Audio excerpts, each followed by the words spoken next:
Hey everyone, welcome to Vibes and Vines. I am Montell, a plant mother and a music lover, and today, as per usual, I am here chilling amongst the vines and ready to provide all of you with the vibes.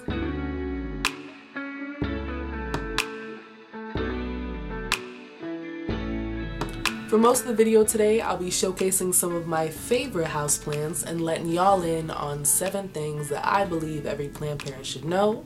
And then at the end of the video, I will showcase some of my favorite artists, songs, and projects of the week. Before I get started, I just wanted to take a second to really thank every single person that's encouraged me to the point where I could do what I'm doing right now, because this stuff isn't easy. It's not easy to be vulnerable and put yourself out there and really pursue your passion.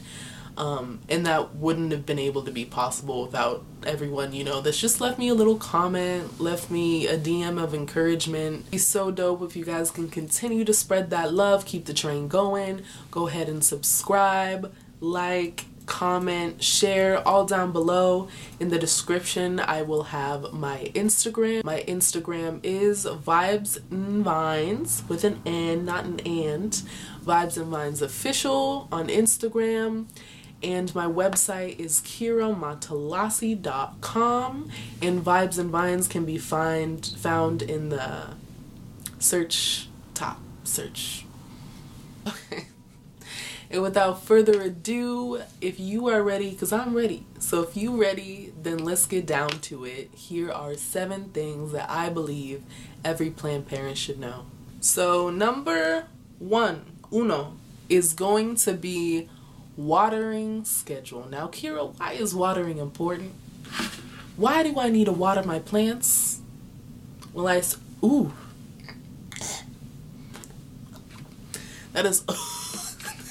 that is fish emulsion in there. I'll get into that later, but that does not smell great. I use it as a prop, but that does not smell good. But anyways, I just want to be the first one to tell you, if nobody has told you before, that the once a week watering schedule is a myth. I'll give you an example about what I'm talking about just so it's a little bit easier to visualize. Take this for example. It's a succulent. This is Cleo. She is a Sansevieria moonshine. Super cute, really good grower, but she likes very dry. She likes to be like kind of choked up with the dryness, kind of like if you just try to eat Cheerios with no milk. It's not cute. So she likes the dry. She thrives on the dry, rather than Fern Gully, who could handle being watered once a week, and even he needs more than that. Think Jurassic Park, but in your house. So Fern Gully can handle it. Cleo would die. She would not be a happy camper. So yeah, that's what matters. Like I said, only you know your plants better than anybody else. So don't get caught up in trying to be the perfect plant parent, because chances are sometimes you need to bend the rules a little bit for plants. Number 2 is curating your ideal environment.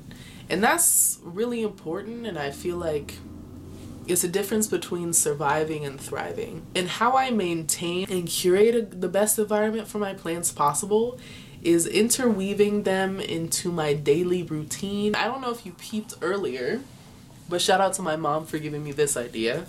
But I name all of my plants. This is Cleo, but she has a label on. You can't really see it in the light.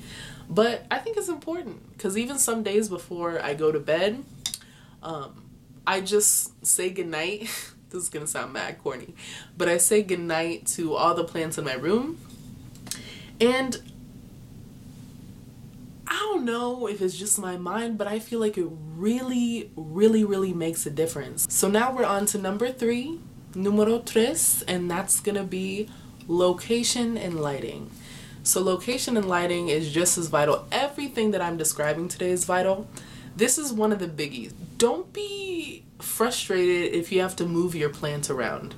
That's what you do. I still, to this day, when the seasons change, I have to move around my plants just so they can get better light. Don't feel weird. Don't feel like you're doing something wrong with it, especially when you come home from a plant nursery. Because think about for all my new plant parents, or for all my already established plant parents that are still feeling like a little meh once they get home and their plant starts to wilt.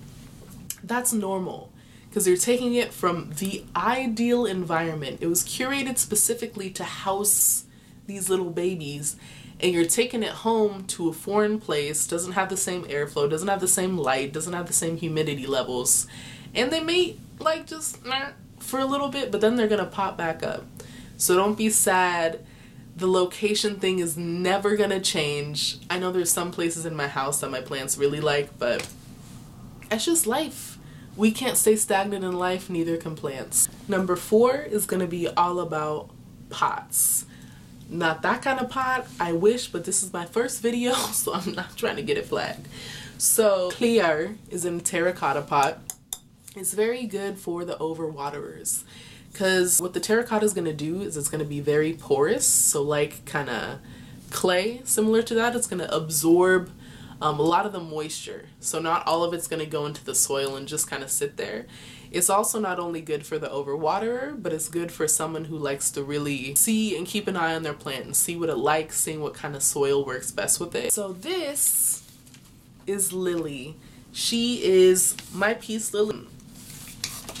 I didn't realize that old girl didn't have a drainage hole, or not so much that I didn't realize, but I didn't know that plants typically work better with a drainage hole. These are also good for people that don't have time, or if you just want something to look cute but no, you don't have that energy at this point to dedicate to plants. So something plastic or ceramic, I don't know if acrylic's the right word, something like that. So plastic, ceramic, good for people that have a busy schedule, for people who tend to overwater or like to take care of their plants. That's gonna be like clay, terracotta territory. Number 5 is cleaning the leaves.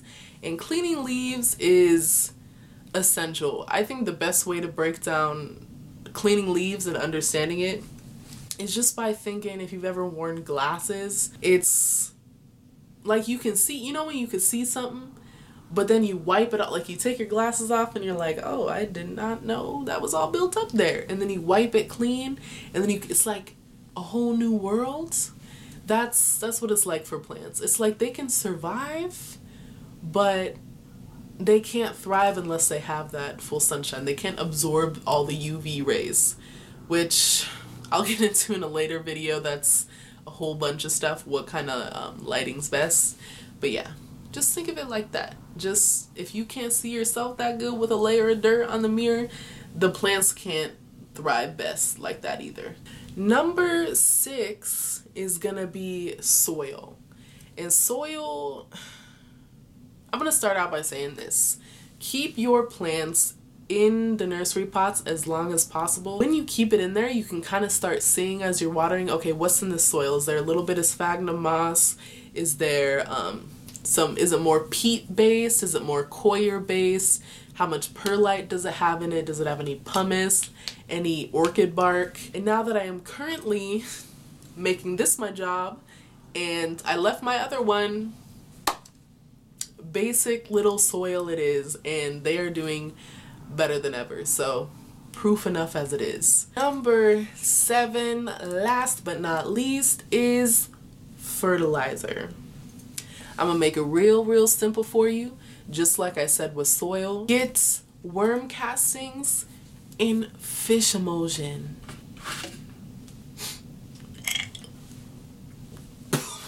Why did I spell that again?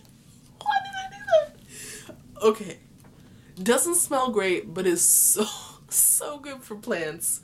And then worm castings is worm shit. And then it's a slow release fertilizer. With fish emulsion, you do have to be careful though, because it's very strong. So if something is not in growing season, don't do that to yourself. Use fish emulsion not to smell, now I'm holding it as a distance, but for stuff only during growing season.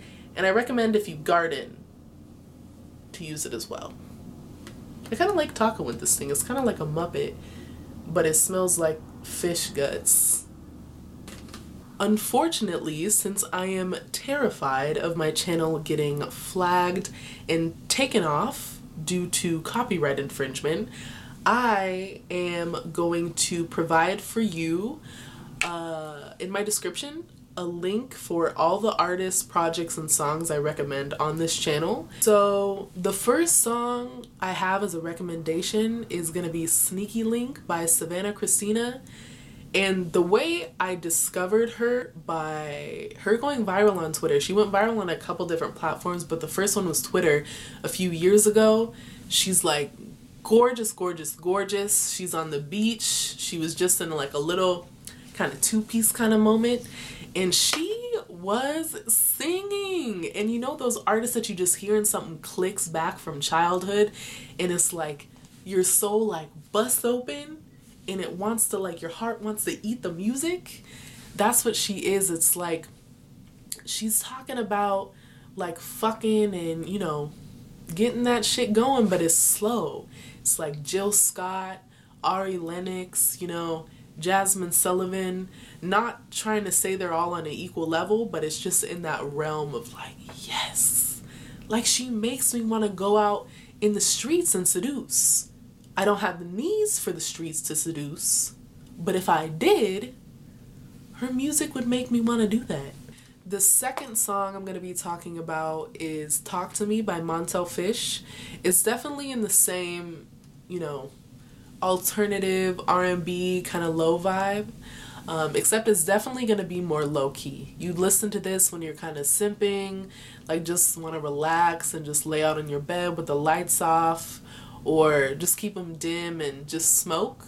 It's definitely more of that vibe, because it's like, talk to me, why don't you just talk to me? And I'm really not trying to be shady, but until you listen to it, like while you're watching this video, for you to kind of get a sound of what, feel for what he sounds like.